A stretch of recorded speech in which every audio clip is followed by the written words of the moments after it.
بسم الله الرحمن الرحيم هذا القرآن يوحدنا لطريق الخير يوجهنا الله تعالى أنزله ورسول الله معلمنا هذا القرآن يوحدنا لطريق الخير يوجهنا الله تعالى أنزله ورسول الله معلمنا هذا القرآن هو الهادي لأوائلنا وأواخرنا يدعو للعلم وللعمل لا شيء سواه يهذبنا هذا القرآن هو الهادي لأوائلنا وأواخرنا يدعو للعلم وللعمل لا شيء سواه يهذبنا. بسم الله الرحمن الرحيم. الحمد لله رب العالمين وبه نستعين والصلاة والسلام على رسولنا محمد وعلى آله وصحبه أجمعين. நம்முடைய அல் குர்ஆன் வகுப்பில் இன்றைய தினம் 4வது வாரம். இந்த 4வது வாரத்தில் சூரா ஃபாத்திஹாவின் ஆரம்ப செய்திகள் பார்க்க இருக்கிறோம். நம் வழமையாக உங்களுக்கு ஒரு நோட்ஸை தந்துட்டு தான் பேசுகிறது வழமை. அவசரமாக எழுதி ஒரு ஆள்கிட்ட கொடுத்தேன், ஆளை காணையில் ஃபோட்டோகாப்பி பண்ணிவிட்டு வந்துட்டு இப்போ நினைக்கிறேன் இன்ஷா அல்லாஹ் வந்தால் கிடைக்கும். சரி,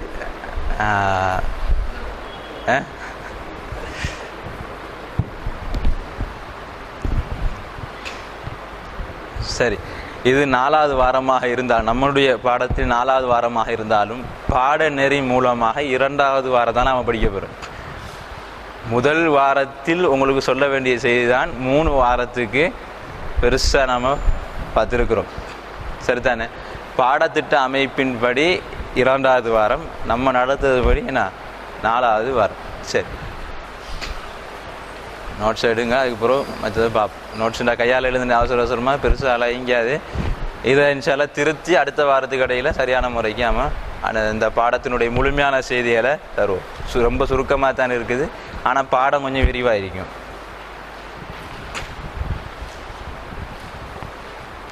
இப்படி ஒரு கட்டை கொடுங்க, டக்குன்னு கொடுத்துருட்டோம்.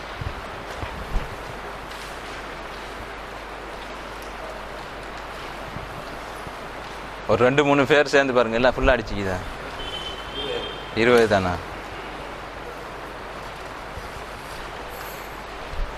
20 தான் இங்கே தான். அப்போ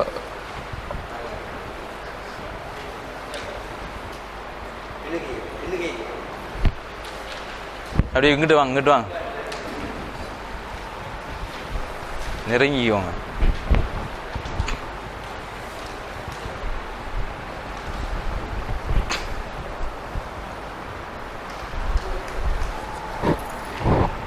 சரி, அதை பார்க்குறதுக்கு முன்னாடி நாம் ஒரு சில செய்திகளை கவனிப்போம். 2வது பாடத்தை நடத்துகிறதுக்கு உங்களிடத்தில் முதல் பாடம் சரியாக இருக்குதாங்கிறத நாம் என்ன செய்யணும்? டெஸ்ட் பண்ண தான் வேணும். ஆனால் எல்லார்கிட்டையுமே டெஸ்ட் பண்ணால் அது 8 மணி ஆயிரும் நான் நினைக்கிறேன். அதனால் நான் சொல்லக்கூடிய செய்தியை நீங்கள் கவனமாக கேட்டுக்கிட்டுங்க. உங்களே நீங்கள் டெஸ்ட் பண்ணிக்கிட்டு, நான் சொல்லக்கூடிய பகுதிகள் உங்களுக்கு மனனமாக இருந்தால் நீங்கள் 2வது பகுதிக்கு சரியான நிலையில் இருக்கிறீங்கன்னு அர்த்தம். அப்படி இல்லைன்னு சொன்னால் நீங்கள் அதில் நீங்களாகவே முயற்சி செய்து கொள்ளுங்கள். ஏன்னா நிறைய பேர் இருக்கிறதுனால எல்லாத்தையுமே கேட்க முடியாது. 2வது பாடத்துக்கு பெருசாக ஒரு இல்மு தேவையில் நான் அதிகமான செய்திகளை பார்த்திருந்தாலும் என்ன தேவை? முதலாவதாக பார்த்த 6 வார்த்தை இன்று வரைக்கும் அழிக்காமல் இருக்குது. சரிதானே? முதலாவதாக நாம் பார்த்த 6 வார்த்தைகள் ஹுவஹும் அன்த அன்தும் அனனஹுனு. இது அரபி வார்த்தைகள் அதற்கான அர்த்தம். அந்த 6 வார்த்தைகளோடு சேரக்கூடிய வாவ் ஃபா இதற்கான அர்த்தங்கள் தெரிந்திருக்க வேண்டும். முதலாவது செய்தி. இரண்டாவது செய்தி மிக முக்கியமான செய்தி. எல்லா மொழிகளை போன்றும் அரபி மொழியும் பெயர்ச்சொல், வினைச்சொல், இடைச்சொல் என்ற அம்சங்களில் அடங்கிவிடும். இதுக்கு அரபியில் என்ன சொல்வார்கள்? இஸ்முன், ஃபிஅலுன், ஹர்ஃபுன். இஸ்முன் என்றால் பெயர்ச்சொல், ஃபிஅலுன் என்றால் வினைச்சொல், ஹர்ஃபுன் என்றால் இடைச்சொல். இவ்வளவு தெரிந்திருந்தால் மாத்திரம் போதும் இரண்டாவது பாடத்தை படிப்பது. ஆனால் நாம் நிறைய செய்தி பார்த்துருக்கிறோம், அப்படி தானே? அதெல்லாம் உங்களுக்கு எக்ஸ்ட்ரா தகவல் பின்னாடி படிக்கிற நேரத்தில் ரொம்ப சைட் சப்போர்ட் தரக்கூடியதாக பயனுள்ளதாக இருக்கும். சரி, இன்ஷா அல்லாஹ். இப்போ பெயர்ச்சொல், வினைச்சொல், இடைச்சொல்லை சரியான முறையில் ஞாபகத்தில் வைத்துக் கொள்ளுங்க. ஏன்னா இன்றைக்கு நிறைய தகவல் அதில் வரக்கூடியதாக இருக்கும். சூரா ஃபாத்திஹாவை எழுதுவதற்கு முன்னாடி மிக சுருக்கமான முறையில் அவுதுவை நாம் பிரித்து எழுதியிருக்கிறோம். அவுதுவை பிரித்து எழுதியிருக்கிறோம். அவுது பில்லாஹி மினஷ் ஷைத்தானிர் ரஜீம். குர்ஆன் ஓதுவதற்கு முன்னாடி என்ன சொல்லணும்? முதலாவது அவுது சொல்ல வேண்டும். இதற்கான அர்த்தம் அதில் எழுதையில் யார் சொல்கிறா?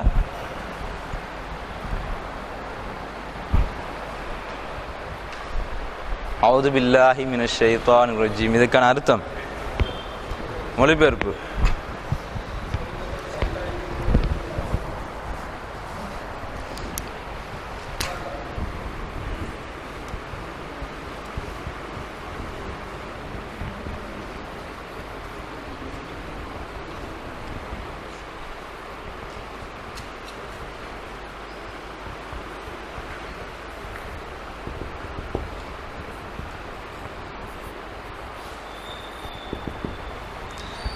அவுது பில்லாஹி மினஷ் ஷைத்தான் ரஜீம். இதை நாம் ஒவ்வொரு பகுதியாக பிரித்திருக்கிறோம். இதில்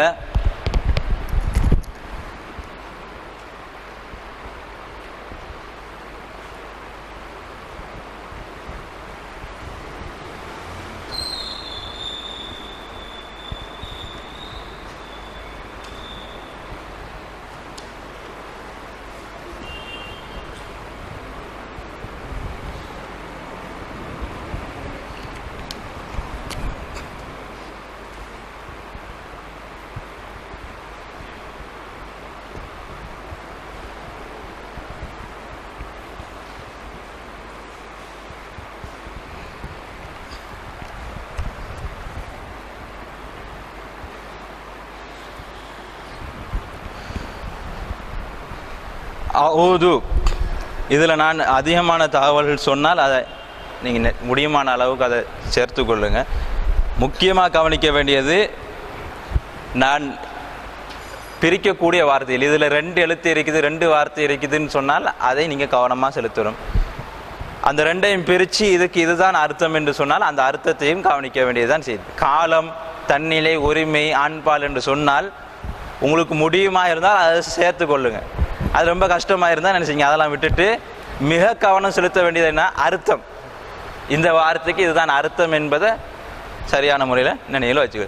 இப்போ பாருங்க, அவுது முதலாவது இருக்கக்கூடிய வார்த்தை அவுது.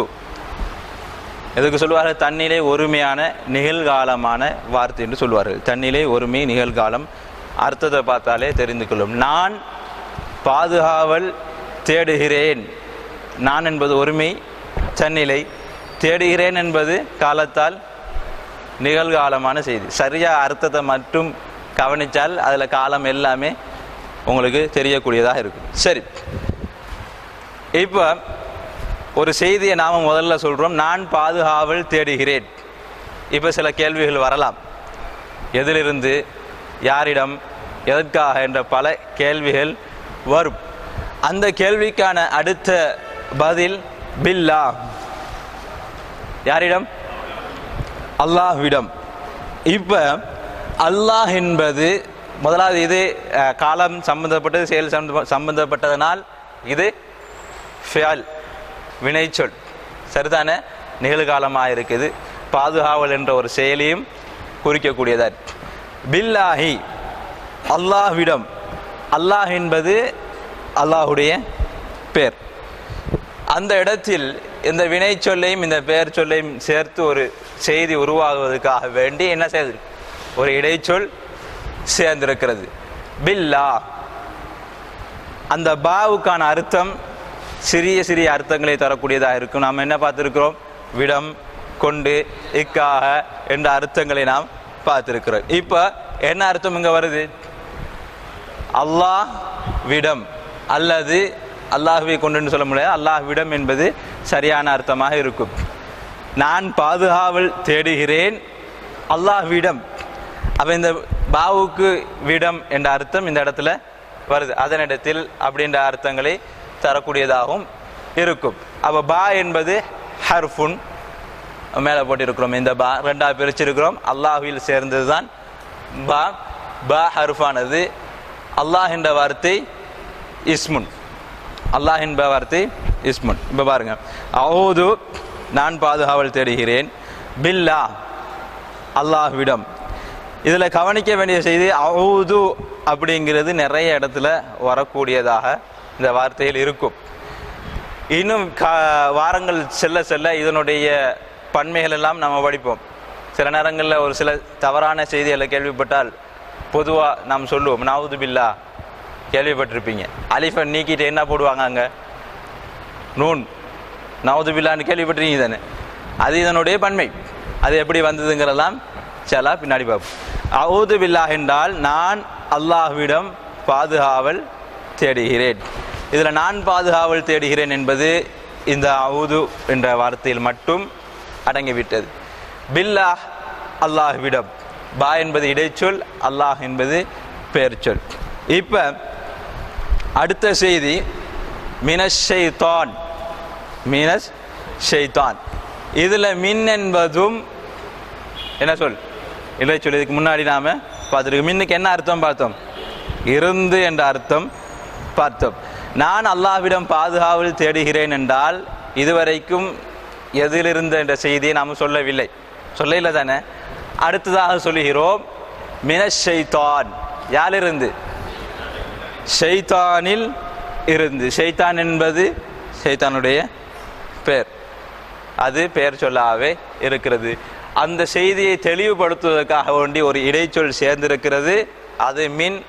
அந்த வார்த்தை இருந்து என்ற அர்த்தத்தை இந்த இடத்துல தருது. மினஷ் ஷைத்தானி, ஷைத்தானில் இருந்து. இப்ப கவனிங்க, முதலாவது ஒரு செய்தியை நாம் சொல்லுகிறோம், நான் பாதுகாவல் தேடுகிறேன். இரண்டாவது அதுக்கான தெளிவுரை அல்லாஹ்விடம். மூன்றாவது அதையும் இன்னும் விபரிக்கும் முகமாக ஷைத்தானில் இருந்து. இப்ப ஒரு கேள்வி வரணும். நாம ஷைத்தானிலிருந்து பாதுகாவல் தேடுவதற்கு ஷைத்தான் யார்? தேவைதானே?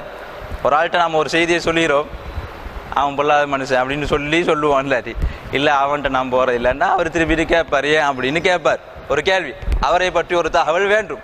நாம் அவரோட நட்பு வச்சிருக்கிறோம்னா அவரை பற்றி ஒரு நல்ல தகவல் தேவைப்படும். இப்போ அல்லாஹ் தாலா இந்த இடத்துல ஒரு செய்தியை சொல்கிறார், நாமளும் அதை ஓதிக்கிட்டே வருகிறோம். சரிதானே? நான் அல்லாஹ்விடம் பாதுகாவல் தேடுகிறேன் ஷைத்தானிலிருந்து. அப்படின்னால் ஷைத்தான் என்றால் யார் என்ற ஒரு கேள்வி வரும். அதற்கான பதில் அர் ரஜீம். ரஜீம் தான் அதற்கான பதில். ஷைத்தான் என்றால் யார்? ரஜீம் என்று சொன்னால் விரட்டப்பட்டவன் அல்லது சபிக்கப்பட்டவன் என்று சொல்லலாம். அல்லாஹ்வினால் விரட்டப்பட்டவன். விரட்டுற நேரத்தில் அல்லாஹ் என்ன செஞ்சான்? சாபம் என்று தான் அல்லாஹு தாலா. அப்ப ஷைத்தான் என்று சொன்னால் விரட்டப்பட்டவன், சபிக்கப்பட்டவன் சொல்றார். இதில் அதிகமாக மொழிபெயர்ப்பு விரட்டப்பட்டவன் என்று சொல்வார்கள். அதனால் தான் இந்த இடத்துல இருந்து மொழிபெயர்ப்பு வைக்கும் போது எப்படி சொல்வார்கள்? விரட்டப்பட்ட ஷைத்தானிலிருந்து அல்லாஹ்விடம் நான் பாதுகாவல் தேடுகிறேன். அரபி இங்கிருந்து எழுதிட்டோம், தமிழ் அங்கிருந்து எழுதினா எப்படி வரும்? விரட்டப்பட்ட ஷைத்தானில் இருந்து அல்லாஹ்விடம் நான் பாதுகாவல் தேடுகிறேன். இப்ப அது புரிஞ்சா? சரி, ஒவ்வொரு வார்த்தைக்காக நாம பார்த்துருக்கிறோம். இல்லை கவனிக்க வேண்டிய செய்தி என்னென்னா, இடைச்சொற்களை இன்னொரு இடத்துல வர நேரத்தில் அதிகமாக நான் இன்ஷா அல்லாஹ் படித்து தந்த செய்தி எனக்கு ஞாபகமாக இருக்கும். இன்ஷா அல்லாஹ் இந்த இடத்த இப்படி சொல்லி தந்திருக்கிறேன் அப்படிங்கிறத நீங்கள் ஞாபகத்தில் வச்சு இந்த வார்த்தையில் வந்த இடைச்சொல் தான் இந்த இடத்துல இதுக்கு தான் அர்த்தம் அப்படிங்கிறத நீங்கள் என்ன செய்யணும்? சொல்லக்கூடியவர்களாக இருந்தால் மிகவும் லேசாக இருக்கும். ரெடி தானே? ரெடி. இதுக்கு அடுத்ததான் நாம் என்ன சொல்லி ஓதுவோம்? பிஸ்மி. அழிக்கிறது எடுக்க இல்லை.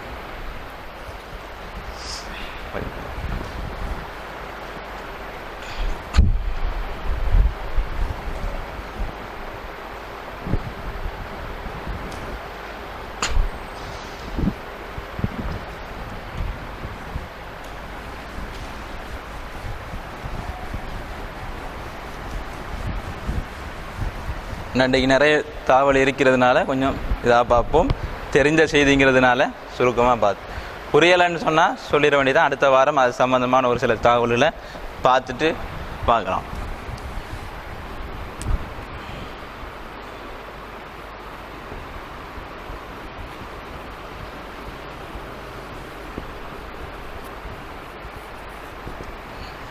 பிஸ்மில்லாஹிர் ரஹ்மானிர் ரஹீம். சரிதானே? இதில் பா என்பது இஸ்ம் என்பது பெயர்ச்சொல், அல்லாஹ் என்பது பெயர்ச்சொல், ரஹ்மான் ரஹீம் அவனுடைய சிஃபத்துகள் இனியும் பெயர்ச்சொல்லான செய்தி. இப்போ இஸ்ம் என்றால் பேர். பாக்கு 3 வகையான இதுவரைக்கும் அர்த்தங்கள் பார்த்துருக்கிறோம். அதில் ஒன்றை அவுதில் பார்த்தோம், விடம் என்ற அர்த்தத்தில் வரதா. இப்போ இரண்டாவது அர்த்தம் இந்த இடத்துல நாம் பார்க்க இருக்கிறோம். கொண்டு அல்லது இன்னும் சிலர்கள் சொல்வார் உதவி என்ற அர்த்தமும் பார்க்க இருக்குது. நாம் பெருசாக பார்க்க தேவையில்லை, சுருக்கமாக நம்ம வளமையில் உள்ள அர்த்தங்களை பார்க்கலாம். பிஸ்மில்லா இதில் 3 செய்திகள் அடங்கிவிட்டது. நம்ம பிஸ்மில்லான்னு மட்டும் சொல்கிறோம். எத்தனை செய்தி அடங்குது? 3 செய்தி அடங்குது. இஸ்முன் என்ற பெயர் சொல், அல்லாஹ் என்ற பெயர் சொல், பா என்ற இடைச்சொல். இந்த முதல் வார்த்தையை நாம் பிரித்தால் ஒரு பெயர் சொல், ஒரு இடைச்சொல். பெயரை கொண்டு அல்லது பெயரால் என்றும் சொல்லலாம். யாருடைய பெயர்? அல்லாஹ். பிஸ்மில்லா அல்லாஹுடைய பெயரை கொண்டு ஆரம்பம் செய்கிறோம் என்று நாம் சொல்கிறோம்.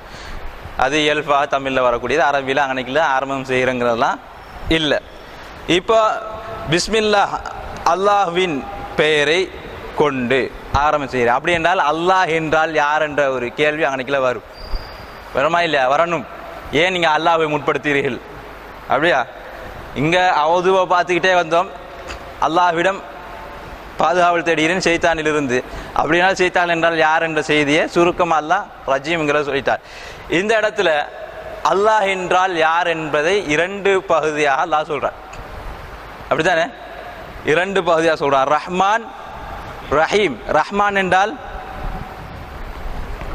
அளவற்ற அருளாளன் என்று சொல்லலாம். அருளாளன் அல்லாஹுவை சொல்லும் போது அளவற்ற அருளாளன். அவனுடைய அளவு, அதாவது அருளுக்கு எந்த விதமான அளவீடுகளும் சொல்ல முடியாது. அர் ரஹீம் என்றால் இரக்கமுள்ளவன் அல்லது அன்புடையவன் என்று சொல்லலாம். 2மே சரியான அர்த்தம். அதுக்கு என்ன சொல்வார்கள்?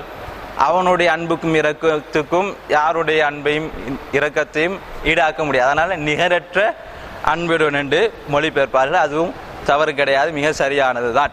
இப்போ அல்லாஹுவை பற்றி அல்லாஹ் 2 வகையில் நமக்கு தெளிவுபடுத்துகிறான். அவன் அளவற்ற அருளாளன், அவன் தான் நிகரற்ற அன்பாளன்.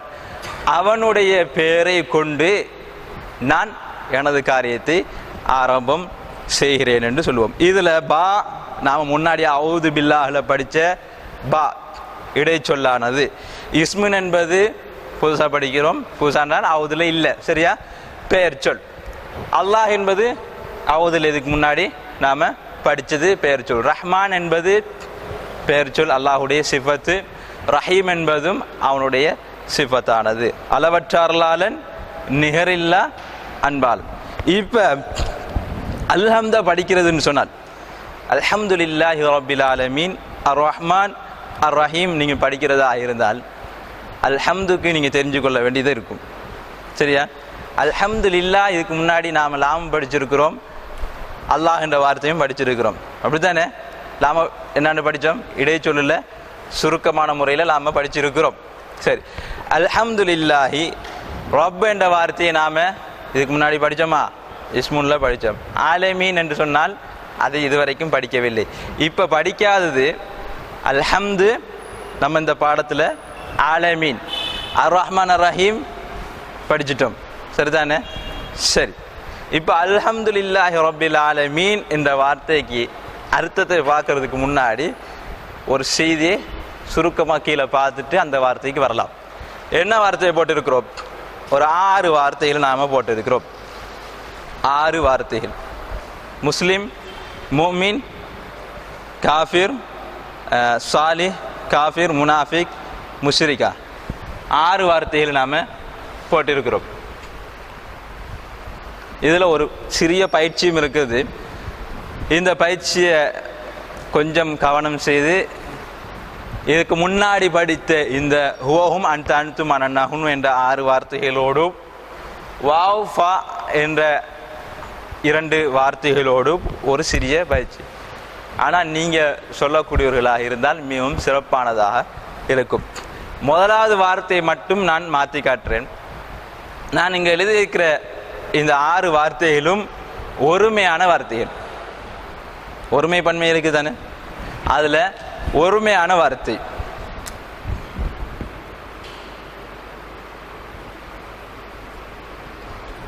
இதனுடைய பன்மை 2 வகையில் வரும்.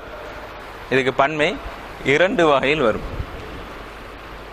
வாவ் நூன், யா நூன் என்று சொல்வார்கள். இந்த முஸ்லிம் என்ற வார்த்தையோடு இறுதியில் வாவும் ஒரு நூனும் வந்தால் அதுவும் பன்மைதான். ஒரு யாவும் ஒரு நூனும் சேர்ந்தால் அதுவும் பன்மைதான். சொன்னால் உங்களுக்கு புரிஞ்சிடும். இப்போ வாவு நூன் வச்சு இதில் எப்படி படிக்கிறது என்றால்,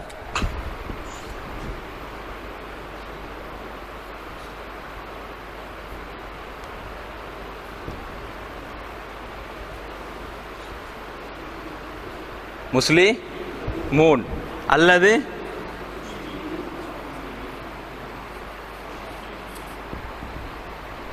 முஸ்லி மீன். சரியா? சரியா? அல்ஹம்துலில்லாஹி ரப்பில் ஆலமீன். அந்த ஆலமீனை படிக்கிறதுக்கு முன்னாடி தான் நான் இந்த செய்தியை உங்களுக்கு சொல்கிறேன், சரிதானே? முஸ்லிம் என்றால் அதில் வாவு நூன் சேர்த்து சில இடங்களில் வரும். முஸ்லிமூன் பன்மைதான். முஸ்லிமீன் என்றாலும் பன்மைதான். அடுத்த வார்த்தை என்ன எழுதிக்கிறோம்? முஃமின். முஃமினை எப்படி மாற்றலாம்?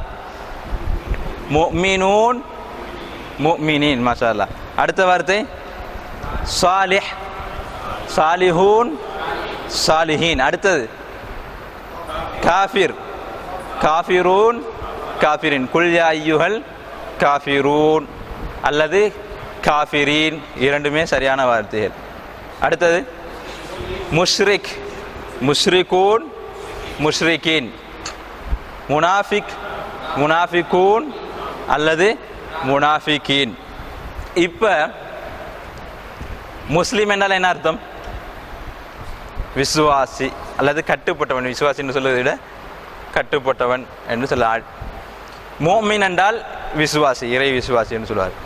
சாலிஹ் நல்லவன். காஃபிர் என்றால் நிராகரிப்பாளன்.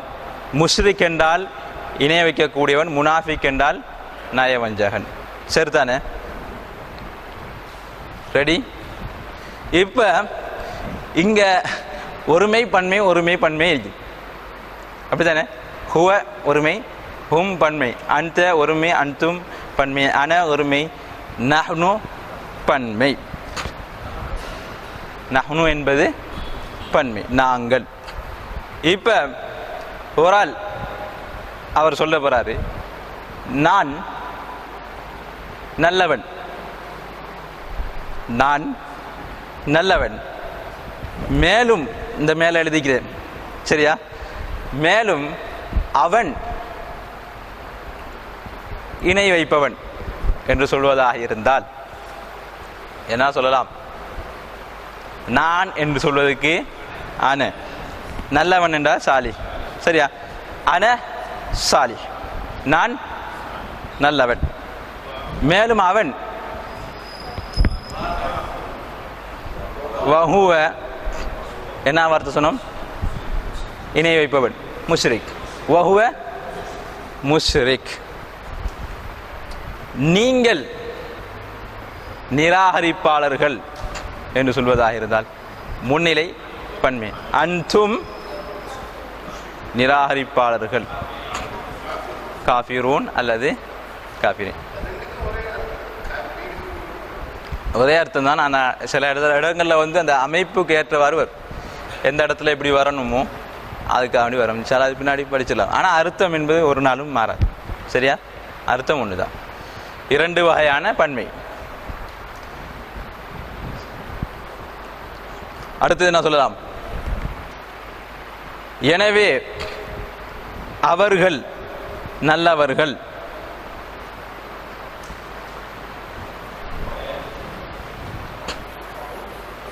ஃபஹும் நல்லவர்கள், ஃபஹும் சாலிஹூன். சரிதானே? இப்ப அல்ஹம்துலில்லாஹி ரப்பில் ஆலமீன், இந்த ஆலமீன் என்ற வார்த்தையை யார் ஒருமையாக்க போறா? இப்ப ஒருமையை பன்மையாக்குறதுக்கு நாம சொன்னோம். ஆலமீன் என்ற வார்த்தை அலிஃப் லாம் விட்டுட்டு எழுதினால் ஐன் லாம் மீம் நூன் நூன் யா நூன். ஆல மீன் அலிஃப் லாம் சேர்த்தால் இப்படி வந்துடும். இந்த யா நூன் எழுத்தால் ஆலம், ஆலம். சரிதானே?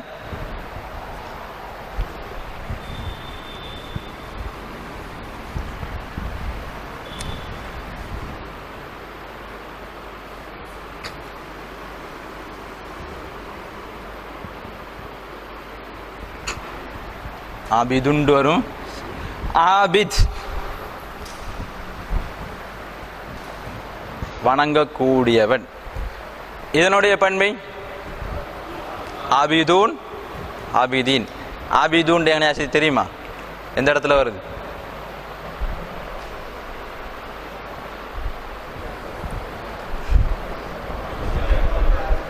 இதுக்கு தான் அந்த பன்மையை நாம சொன்னோம். சரியா? அந்த சூறா வரக்குள்ள நீங்களாகவே என்ன சொல்லலாம்? இது பன்மையான வார்த்தை, இதனுடைய ஒருமை இப்படி இருக்குங்கிறத நீங்களாகவே சொல்லக்கூடியதாக இருக்கும். ரொம்ப லேசான செய்தான். முஸ்லீம், முஃமின், சாலிஹ், காஃபிர், முஷ்ரிக், முனாஃபிக் 6 வார்த்தைகள் தந்திருக்கிறோம். அந்த 6 வார்த்தைகளும், அந்த 6 வார்த்தை என்றல ஆண்பாலான பெரும்பான்மையான வார்த்தைகள் பன்மையாகும் போது இந்த அமைப்பில் வரும்.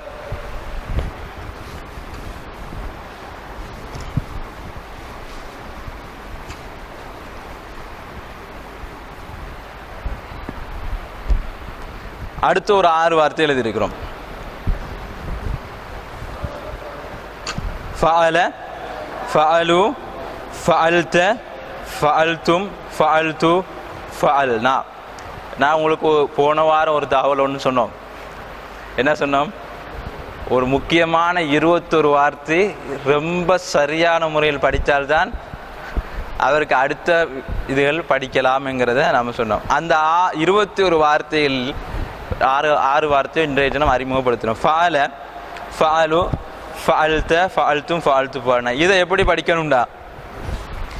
இந்த 6 வார்த்தைகளுக்கு ஒரு சைகை, ஒரு பயிற்சி ஒன்று செய்தோம்.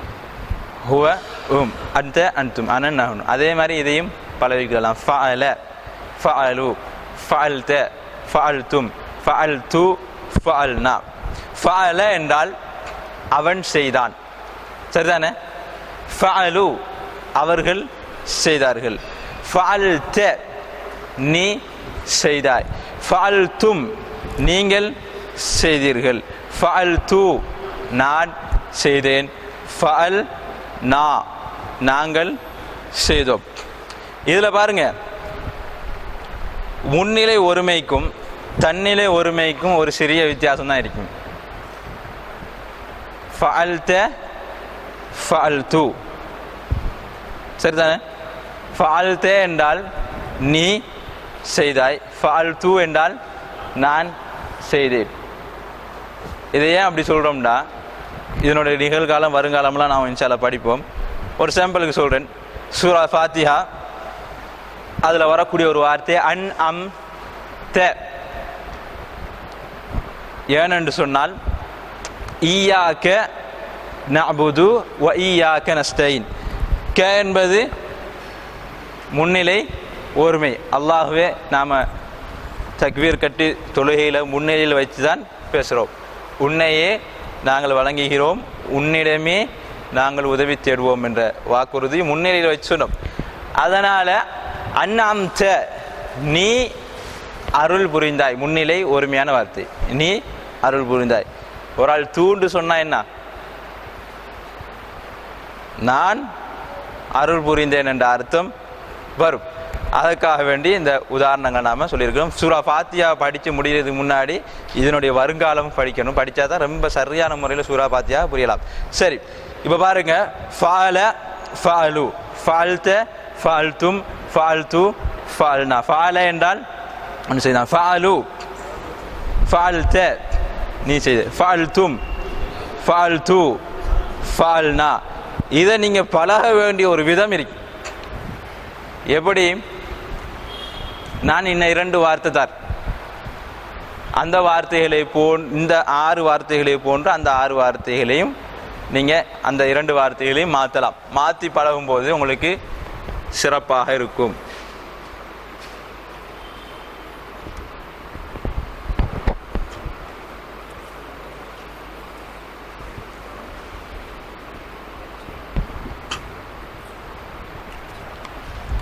ஹலக, ஃபால 3 எழுத்து நான் போட்டு இருக்கிறேன். ஃபா அல 3 எழுத்து, 3க்கும் என்ன இருக்குது, ஃபத்ஹா இருக்குது.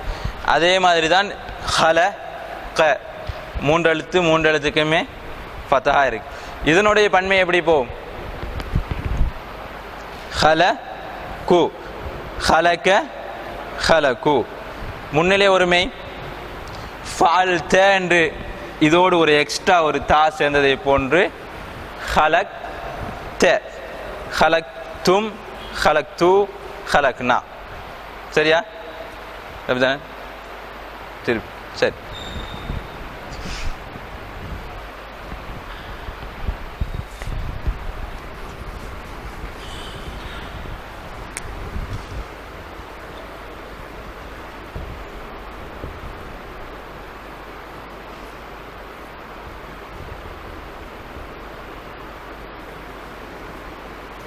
ஒரு 3 மட்டும் எழுதுகிறேன், மற்றதை பார்த்துக்கோங்க.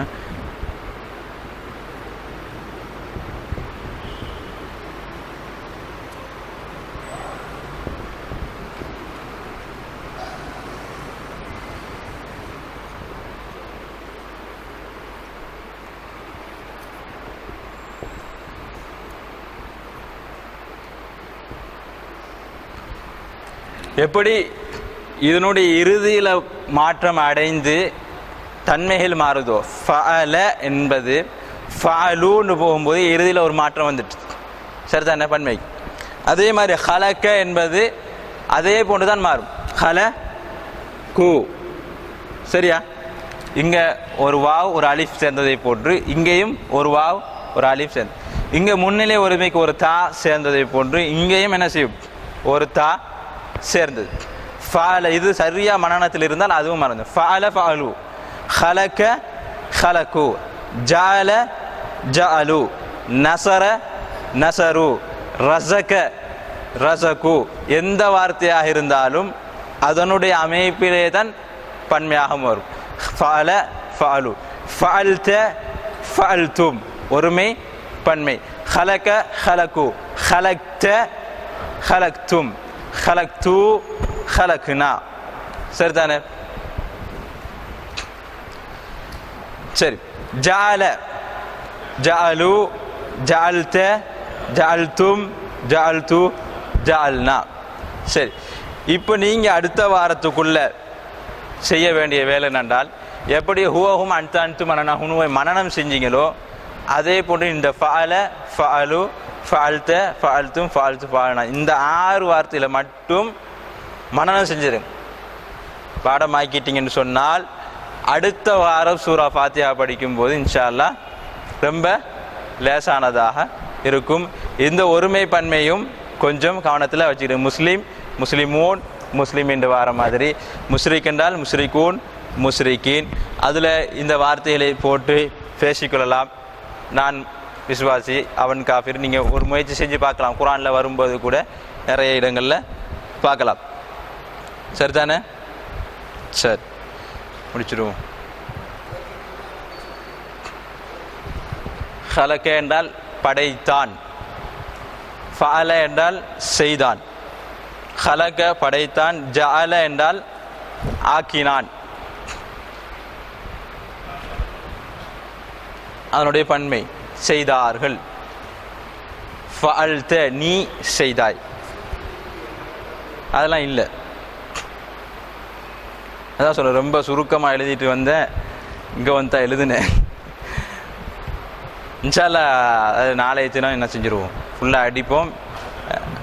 ஹலக என்றால் படைத்தான். ஜஅல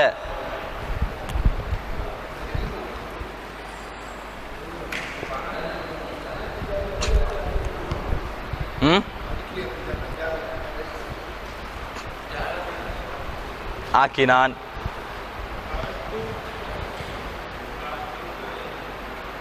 விளங்கல. ஃபஅல ஃபஅலு ஃபஅல்த தன்னிலை ஒருமை, ஃபஅல்து என்பது சரி, ஃபஅல்த என்பது முன்னிலை ஒருமை, ஃபஅல்து என்பது தன்னிலை ஒருமை. நான் செய்தேன். ஃபஅல்னா ஹலக்னா.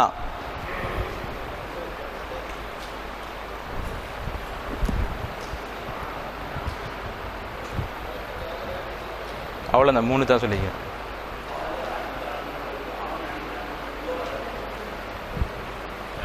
அடித்தான் அல்ல, செய்தான். வா படற்கை ஒருமை தானே, அதில் முழுமையான செய்தி அவன் செய்தான். ஆண்பால் ஒருமை எல்லாமே இது ரொம்ப வித்தியாசப்படாம செய்தான். விரிவாக சொல்வதாக இருந்தால் அவன் செய்தான், அவர்கள் செய்தார்கள். அதான் சரியான முழுமையான அர்த்தம். எல்லாம் சேர்க்க தேவையில்லை, அதுக்குள்ளே எல்லாமே.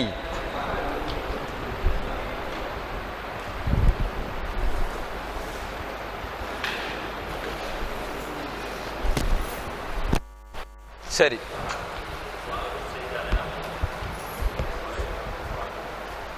செய்தார்கள் பன்மை. நாளை திருக்குறாசி ஞாபகம் வச்சுக்கணும்.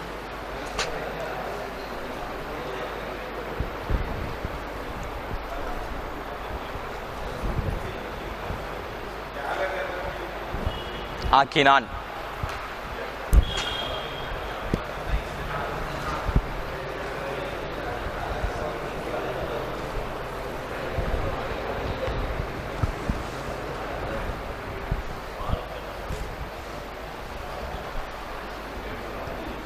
நீ செய்தாய்.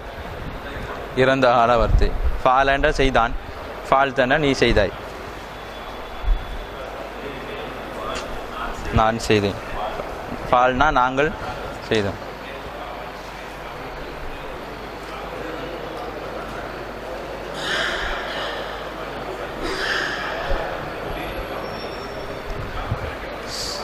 சுப்ஹானக்கல்லாஹும்ம பிஹம்திக அஷ்ஹது அல்லா இலாஹா இல்லா அன்த அஸ்தக்ஃபிருக வ அத்தூபு இலைக்.